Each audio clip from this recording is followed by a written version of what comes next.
Class 12 এর তড়িৎ রসায়ন অধ্যায়ের আজকে সপ্তম পর্ব।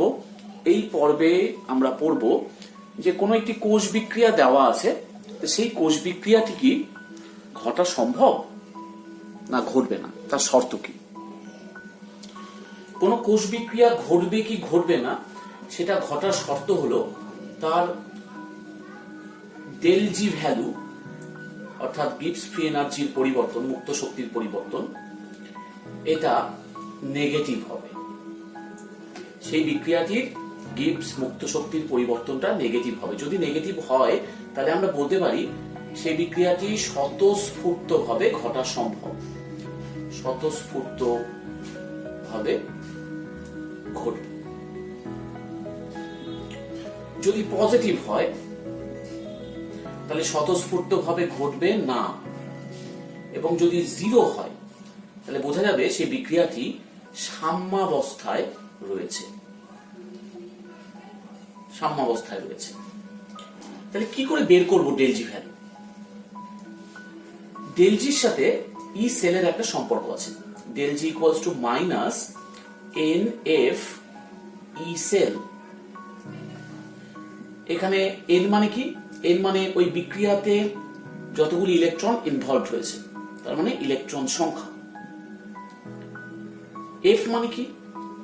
এফ মানে ফ্যারাডে 96,500 কুলম্ব। আর ই সেল মানে তো আমরা জানি, সেটা নার্নস্টের সমীকরণ থেকে আসে। যদি প্রমাণ অবস্থায় হয়, যদি বিক্রিয়াটি প্রমাণ অবস্থায় থাকে, তাহলে প্রমাণ অবস্থায় আমাদেরকে কি বের করতে হবে? ডেল জি জিরো বের করতে হবে। তাহলে ডেল জি জিরোর সাথে কি সম্পর্ক? Minus n F E zero cell. E zero cell মানে কি? প্রমাণ অবস্থায় কোষটির তড়িৎচালক বল। ই জিরো সেল মানে আমরা আগেও দেখেছি যে ই zero oxidation plus E zero reduction, অর্থাৎ যেখানে জারণ হচ্ছে তার জারণ বিভব প্লাস যেখানে বিজারণ হচ্ছে তার প্রমাণ বিজারণ বিভব, দুটি প্রমাণ অবস্থায়, তবে আমরা ই জিরো সেল পাবো। তাহলে এটা একটা সমীকরণ যেটা প্রমাণ অবস্থায়, এবং এটি যদি প্রমাণ অবস্থা বলা না থাকে তবে আমরা এই সমীকরণটা ব্যবহার করব। তাহলে এবার আমরা কয়েকটা এরকম টাইপের সমস্যা দেখে নিই। এই সমস্যাটি আমরা দেখি যে এরকম একটা বিক্রিয়া দেওয়া আছে, এজি থেকে এজি প্লাস হচ্ছে, এফি টু প্লাস থেকে এফি হচ্ছে। বলেছে যে বিক্রিয়াটি কি আদৌ সম্ভব, বিক্রিয়াটি কি স্বতঃস্ফূর্ত ভাবে ঘটবে না ঘটবে না। দুটো প্রমাণ বিজারণ বিভব দেওয়া আছে। তাহলে এখানে কিন্তু প্রমাণ অবস্থা বা এমনি অবস্থায় সেটা বলে দেয়নি, কিন্তু শুধুমাত্র প্রমাণ বিজারণ বিভবগুলো দেওয়া আছে, আর অন্য কোনো কিছু ভ্যালু দেওয়া নেই, যেমন এদের গাঢ়ত্ব সেটা দেওয়া নেই। অর্থাৎ এই সমস্যাটি বলতে চেয়েছে আসলে এটা প্রমাণ অবস্থাতেই আমাদেরকে করে দেখতে হবে যে বিক্রিয়াটি সম্ভব কিনা। তার মানে প্রমাণ অবস্থায় মানে কি? তাহলে আমরা ডেল জি জিরোর ভ্যালু বের করব। তাহলে আগে আমরা ই জিরো সেল বের করে নিই। ই জিরো সেল বের করতে গেলে আমাদের আগে দেখতে হবে কোনটির জারণ হয়েছে এবং কোনটির বিজারণ হয়েছে। এজি থেকে এজি প্লাস হয়েছে, তাহলে এজি এখান থেকে হয়েছে এজি প্লাস প্লাস ইলেকট্রন, আর এফি টু প্লাস দুটো ইলেকট্রন নিয়ে হয়েছে এফি। আমরা 2 দিয়ে গুণ করে দিব যাতে ইলেকট্রন সংখ্যা দুই ক্ষেত্রেই সমান হয়। অর্থাৎ যদি সম্ভব হয় তাহলে এটা অ্যানোড হবে এবং এটা হবে ক্যাথোডের বিক্রিয়া, কারণ এখানে জারণ হচ্ছে, নিচে তাই বিজারণ হচ্ছে। যোগ করলে কি পাবো? 2Ag plus Fe2 plus 2Ag plus plus Fe। অর্থাৎ এই বিক্রিয়াটি, এটা একটা সমৃদ্ধ সমীকরণ, ব্যালেন্সড ইকুয়েশন। এবার আমরা দেখি যে এই বিক্রিয়াটি আদৌ ঘটবে কিনা, আদৌ স্বতঃস্ফূর্ত ভাবে নিজে থেকে ঘটবে কিনা। তাহলে ই জিরো সেল কি হবে? ই জিরো সেল হবে, এখানে এজি থেকে এজি প্লাস হয়েছে, মানে এখানে অক্সিডেশন হয়েছে, তাহলে আমরা এটাই লিখবো, এজি থেকে এজি প্লাস বা ই জিরো অক্সিডেশন প্লাস এখানে রিডাকশন হয়েছে, বিজারণ হয়েছে, এফি টু প্লাস থেকে এফি, অক্সিডেশন প্লাস রিডাকশন। তাহলে এখানে কি ভ্যালু দেওয়া আছে? এখানে কিন্তু রিডাকশন ভ্যালু দেওয়া আছে। তাহলে এখানে আছে এজি প্লাস থেকে এজি, আমাদের দরকার এজি থেকে এজি প্লাস। তাহলে আমাদের যে ভ্যালুটা দেওয়া আছে তার আগে মাইনাস বসিয়ে নিই, প্লাস এফি প্লাস 2 থেকে এফি এটাই দেওয়া আছে -0.44 ভোল্ট, অর্থাৎ এই ভ্যালুটা হচ্ছে -1.24 ভোল্ট। এবার আমরা ডেল জি জিরো ভ্যালু বের করব। ডেল জি জিরো ভ্যালু কত হবে তাহলে? এন এর মান কত? দুটো ইলেকট্রন ইনভলভ হয়েছে, তাহলে এন এর মান 2, এফ তো আমরা বলেছি 96,500 কুলম্ব, আর এর মান হচ্ছে, সরি এখানে একটা সামনে মাইনাস ছিল, মাইনাস এনএফ ই সেল -1.24 ভোল্ট, তাহলে এটা এককটা হবে জুল। তাহলে এই ভ্যালুটা যাই হোক না কেন, ভ্যালুটা কি হবে? পজিটিভ ভ্যালু হবে।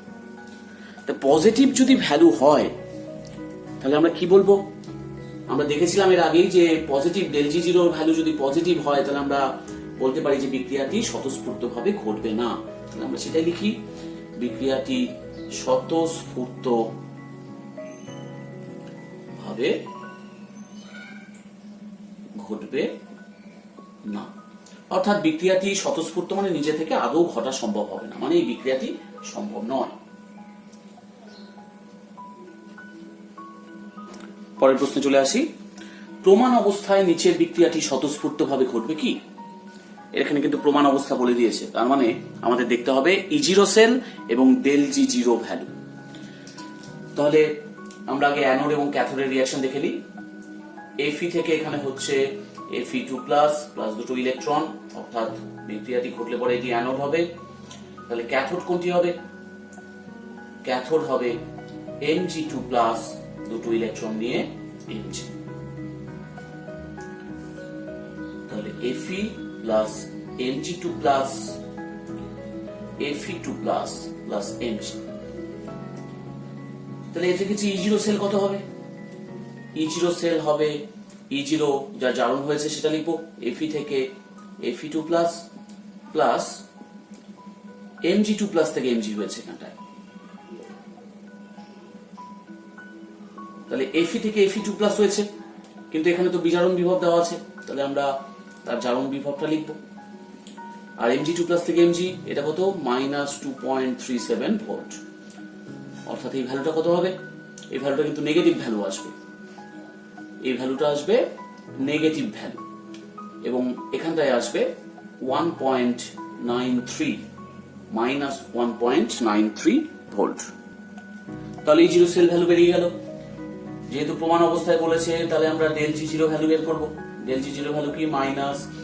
-NF ই0 সেল মাইনাস n কত? n এর মান কিন্তু এখানে 2, কারণ দুটো ইলেকট্রন ইনভলভ হয়েছে অ্যানোড এবং ক্যাথোডে। 2 96,500 ইনটু -1.93 এত জুল হবে। তাহলে কত হচ্ছে ভ্যালু? এটা ভ্যালু যাই আসুক না কেন, ডেল জি জিরো ভ্যালু এখানে কিন্তু পজিটিভ হচ্ছে, এবং পজিটিভ হওয়া মানে কি? পজিটিভ হওয়া মানে বিক্রিয়াটি স্বতঃস্ফূর্ত ভাবে ঘটবে না। এখানে পজিটিভ আসা মানে কিন্তু স্বতঃস্ফূর্ত ভাবে নিজে নিজে সম্পন্ন হবে না। তাহলে উত্তর আমরা পেয়ে গেলাম। এবার এই প্রবলেমে আসি। এখানে একটি কোষের সাংকেতিক প্রকাশ দিয়েছে, বলেছে গ্যালভানীয় কোষটির গঠন সঠিক কিনা যাচাই করো। কিভাবে আমরা যাচাই করব? আমরা দেখব যে কোষটির যদি ডেল জি ভ্যালু, মুক্ত শক্তির পরিবর্তনটা নেগেটিভ হয়, তার মানে কোষটি ঠিক আছে, কোষটির গঠন সঠিক। আর যদি পজিটিভ আসে তাহলে আমরা বুঝবো যে কোষটির গঠন সঠিক নয়, অর্থাৎ এরকম কোষে কোষ বিক্রিয়াটি স্বতঃস্ফূর্তভাবে ঘটবে না। তাহলে দেখে নিই। এখানে যেটা অ্যানোডে দেওয়া আছে সেটা যদি অ্যানোড হিসাবেই কাজ করে, যদি অস্তিত্ব থাকে, তাহলে কি হবে? কপার থেকে হবে Copper2+ প্লাস দুটো ইলেকট্রন, আর ক্যাথোডে কি হবে? ক্যাথোডে হবে Ag+ একটা ইলেকট্রন নিয়ে তৈরি করবে Ag। এখানে ইলেকট্রন মেলানোর জন্য আমরা এটাকে 2 দিয়ে গুণ করে দেব, যাতে অ্যানোড এবং ক্যাথোডে ইলেকট্রন সংখ্যা সমান থাকে। তাহলে এবার আমরা যোগ করি। তাহলে আমাদের যদি কোষ বিক্রিয়াটি ঘটে তাহলে সেই বিক্রিয়াটি কেমন হবে? এরকম।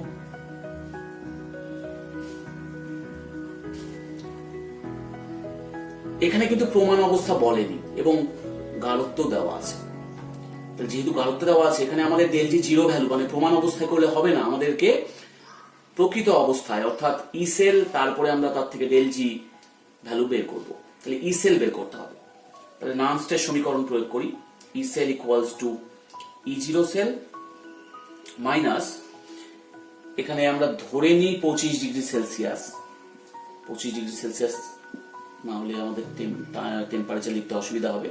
তাহলে 0.059 বাই 2 লগ কি হবে, concentration of Cu2 plus, AG আমরা লিখবো না কারণ এজি সক্রিয় উপরে 1 হয়ে যাবে, ডিভাইডেড বাই এজি প্লাস এর স্কোয়ার। এটা নার্নস্টের সমীকরণ। যারা নার্নস্টের সমীকরণ গঠন করতে শেখনি তারা এই অধ্যায়েরই আগের পর্বগুলি দেখো, তাহলে বুঝতে পারবে যে কি করে নার্নস্টের সমীকরণ তৈরি করা যায়। আমরা এই ফরম্যাটে চলে আসলাম। এবার ই জিরো সেল।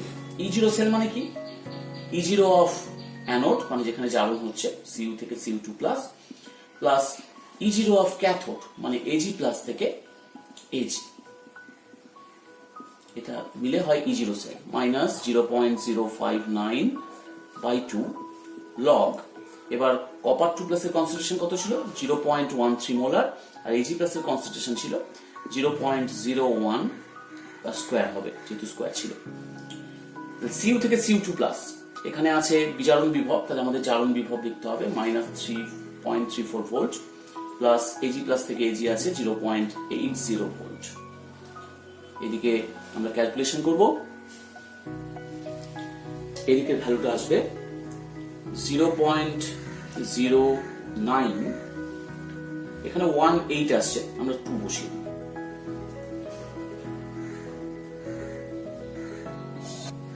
তাহলে এখানে এককটা ভোল্ট আসলো। এবার আমরা এই ক্যালকুলেশনটা করি, এটা আসবে তাহলে হিসাব করে দেখা যাবে প্লাস 0.368 ভোল্ট। তাহলে ই সেল আমরা কিন্তু পেয়ে গেলাম। তাহলে আমাদের এক্সপ্রেশনটা কি, del G equals to minus n F E cell. তাহলে এন এর মান কত, এখানে দুটো করে ইলেকট্রন ইনভলভ হয়েছিল, তাহলে 2, এফ হলো 96,500, আর এখানে আছে ই সেল এর মান 0.368, এককটা হবে জুল। তাহলে এই ভ্যালুটা কি আসবে, মান যাই আসুক না কিন্তু ভ্যালুটা আসবে নেগেটিভ। তাহলে নেগেটিভ হলে এই বিক্রিয়াটি কিন্তু স্বতঃস্ফূর্তভাবে ঘটবে, মানে এই যে আমাদের কোষ বিক্রিয়া, এই কোষ বিক্রিয়াটি কিন্তু স্বতঃস্ফূর্তভাবে ঘটবে। তাহলে যদি স্বতঃস্ফূর্তভাবে ঘটে আমরা বলবো যে এই কোষটির গঠন সঠিক। তাহলে লিখে দিই উত্তর, কোষটির গঠন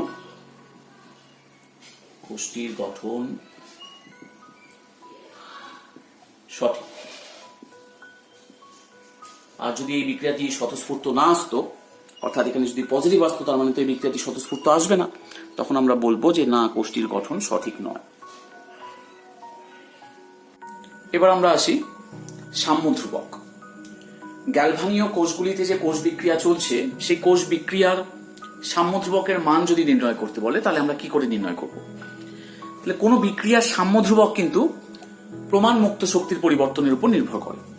অর্থাৎ ডেল জি জিরোর সাথে সাম্য ধ্রুবকের একটি সম্পর্ক আছে, del G zero equals to minus RT ln k। এখানে কে মানে কি, এই কে মানে হলো সাম্য ধ্রুবক, বিক্রিয়ার সাম্য ধ্রুবক। এর আগে আমরা ডেল জি জিরোর সাথে আরেকটি সম্পর্ক দেখেছি, সেটি কিরকম, del G zero equals to minus NF E0 cell. তাহলে এই দুটো সূত্রকে আমরা একসাথে লিখতে পারি, RT ln k equals to NF E0 cell.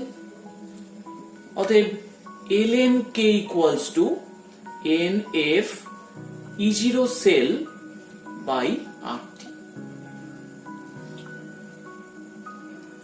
অতএব k equals to কত হবে, k equals to হবে e to the power NF E0 cell by RT। তাহলে এই সূত্র ধরে কিন্তু আমরা কোন বিক্রিয়ার সাম্য ধ্রুবকের মান নির্ণয় করতে পারি। তাহলে আমরা এরকম একটি সমস্যা দেখে নিই। এরকম একটি সমস্যা দেওয়া আছে, কপার থেকে কপার 2+ আর Zn2+ থেকে Zn হচ্ছে। এরকম গ্যালভানীয় কোষটার গঠন সঠিক কিনা সেটা যাচাই করতে হবে। যদি ভুল হয় তাহলে সঠিক গঠনটি লিখতে হবে এবং সঠিক কোষ বিক্রিয়ার সঠিক গঠনের ক্ষেত্রে যে সঠিক কোষ বিক্রিয়া হবে সেই সঠিক কোষ বিক্রিয়ার সাম্য ধ্রুবকের মান নির্ণয় করতে হবে। তাহলে আমাদের ঠিক আগের যে টাইপের সমস্যাগুলো করলাম সেই টাইপের সমস্যাগুলোই এসেছে, তার সাথে একটা নতুন প্রবলেম এসেছে সাম্য ধ্রুবকের মান নির্ণয় করা। তাহলে আমরা দেখে নিই কিভাবে করব। আগে দেখে নিই যে কোষটির গঠন সঠিক কিনা। যদি সঠিক হয় তাহলে কি হবে, কপার থেকে কপার 2+ হচ্ছে প্লাস দুটো ইলেকট্রন জারণ হচ্ছে, আর Zn2+ দুটো ইলেকট্রন নিয়ে জিঙ্ক তৈরি করছে। অর্থাৎ E0 সেল কি হবে, E0 অফ কপার থেকে copper 2+ plus E0 of Zn2+ থেকে Zn। তাহলে E0 অফ কপার থেকে কপার 2+ কোনটা হবে, এখানে আছে প্লাস 0.34 ভোল্ট, আমাদের এখানে মাইনাস করে নিতে হবে 34 ভোল্ট, আর এটা আছে মাইনাস 0.76 ভোল্ট। তার মানে এই ভ্যালুটা কিন্তু নেগেটিভ হচ্ছে। কত হবে, 10 একে 11 1.10 ভোল্ট, কিন্তু মাইনাস আছে এখানটায়। আচ্ছা মাইনাস যদি হয় তাহলে ডেল G0 কি হবে, ডেল G0 তো মাইনাস NF E0 সেল, তাহলে এই ভ্যালুটা পজিটিভ হয়ে যাবে না।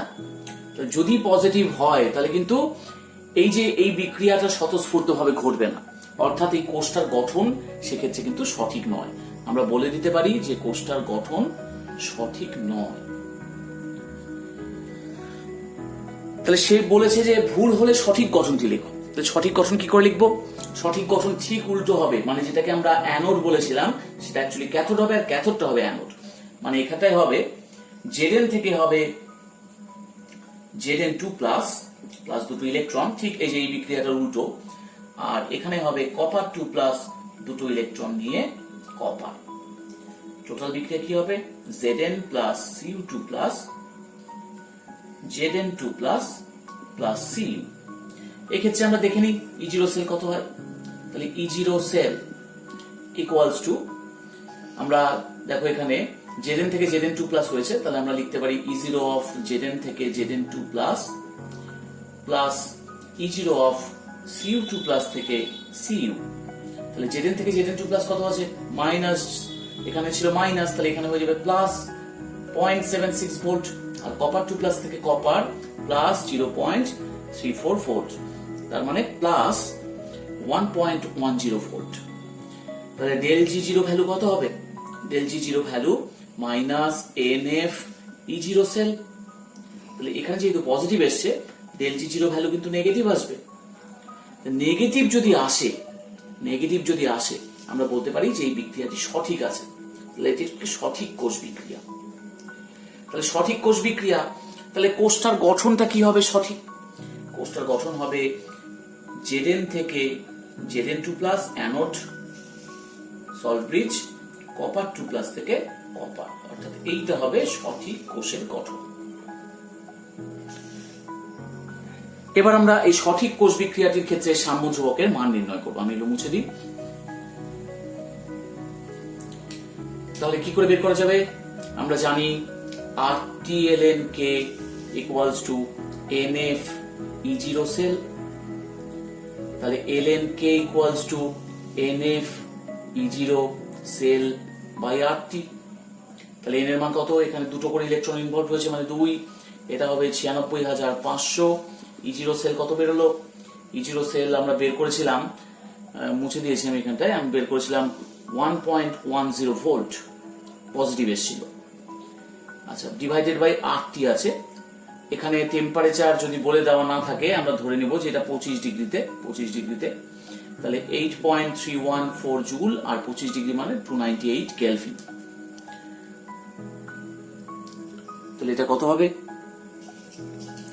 তাহলে এটা হবে 85.69,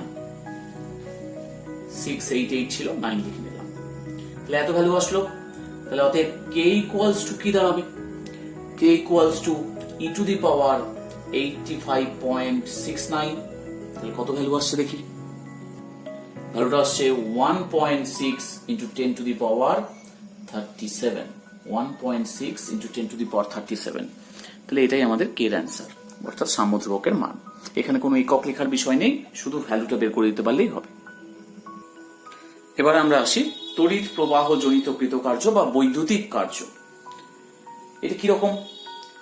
কোনো গ্যালভানীয় কোষে যখন বিক্রিয়া হয় তখন সেই কোষটি তড়িৎ সরবরাহ করে, অর্থাৎ সেই কোষটি কৃতকার্য সম্পাদন করে। সেই কৃতকার্য, সেই সম্পাদিত কৃতকার্যকে আমরা বলি বৈদ্যুতিক কার্য। কোষটি দ্বারা সম্পাদিত বৈদ্যুতিক কার্য কত হয়? W equals to NF E cell. এবার যদি প্রমাণ অবস্থায় থাকে, তাহলে প্রমাণ অবস্থায় থাকলে কৃতকার্যের মান হবে NF E0 সেল। এটা কখন? এটা কিন্তু প্রমাণ অবস্থায়, প্রমাণ অবস্থায়। কোষটি যদি পরাবর্ত প্রকৃতির হয়, পরাবর্ত প্রকৃতির কোষের ক্ষেত্রে যে কৃতকার্যটা হবে, যে বৈদ্যুতিক কৃতকার্য সম্পাদিত হবে, সেটা কিন্তু সবচেয়ে বেশি হবে, সর্বাধিক কৃতকার্য হবে। সেই জন্য আমরা W max দিয়েও বলতে পারি পরাবর্ত কোষের ক্ষেত্রে। তাহলে NFE সেল বা প্রমাণ অবস্থায় আমরা লিখতে পারি W max equals to NF E0 cell. অর্থাৎ পরাবর্ত কোষের ক্ষেত্রে যে কৃতকার্যটা সম্পাদিত হবে সেটা চরম হবে, সেটার থেকে বেশি আর হতে পারে না, সেটাই ম্যাক্সিমাম হবে। কিন্তু অপরাবর্ত কোষের ক্ষেত্রে আমরা বলতে পারি না যে ওটাই ম্যাক্সিমাম, আমরা বলবো যে বৈদ্যুতিক কার্য হবে NFE সেল। তো এবার আমরা এই রিলেটেড একটা প্রবলেম সলভ করব। এখানে একটি সমস্যা আছে, বলেছে যে প্রদত্ত গ্যালভানীয় কোষটি থেকে প্রাপ্ত বৈদ্যুতিক কার্য গণনা করো প্রমাণ অবস্থায়। তাহলে প্রমাণ অবস্থায় করতে গেলে আমাদেরকে এই সূত্রের সাহায্য নিতে হবে, NF E0 সেল, যেহেতু প্রমাণ অবস্থায় বলেছে। তাহলে আমরা দেখে নিই অ্যাকচুয়ালি কোষ বিক্রিয়াটা কি হয়।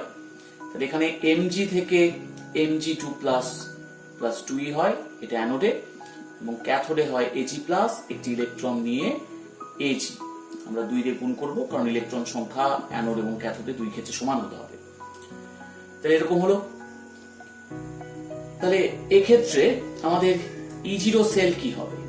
E0 সেল হবে E0 অফ Mg থেকে Mg2 plus plus E0 of Ag plus থেকে Ag।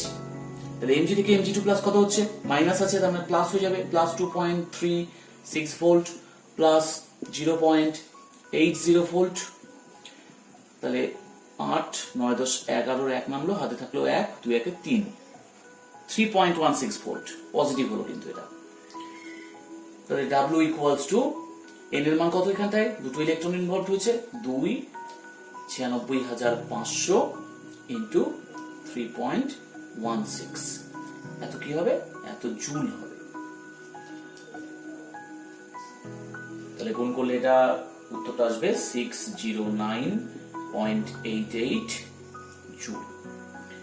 এটা তাহলে কি হলো?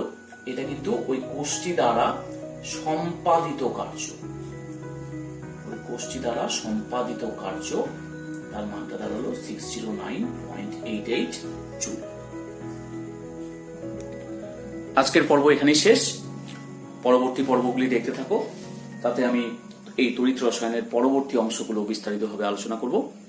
Thank you.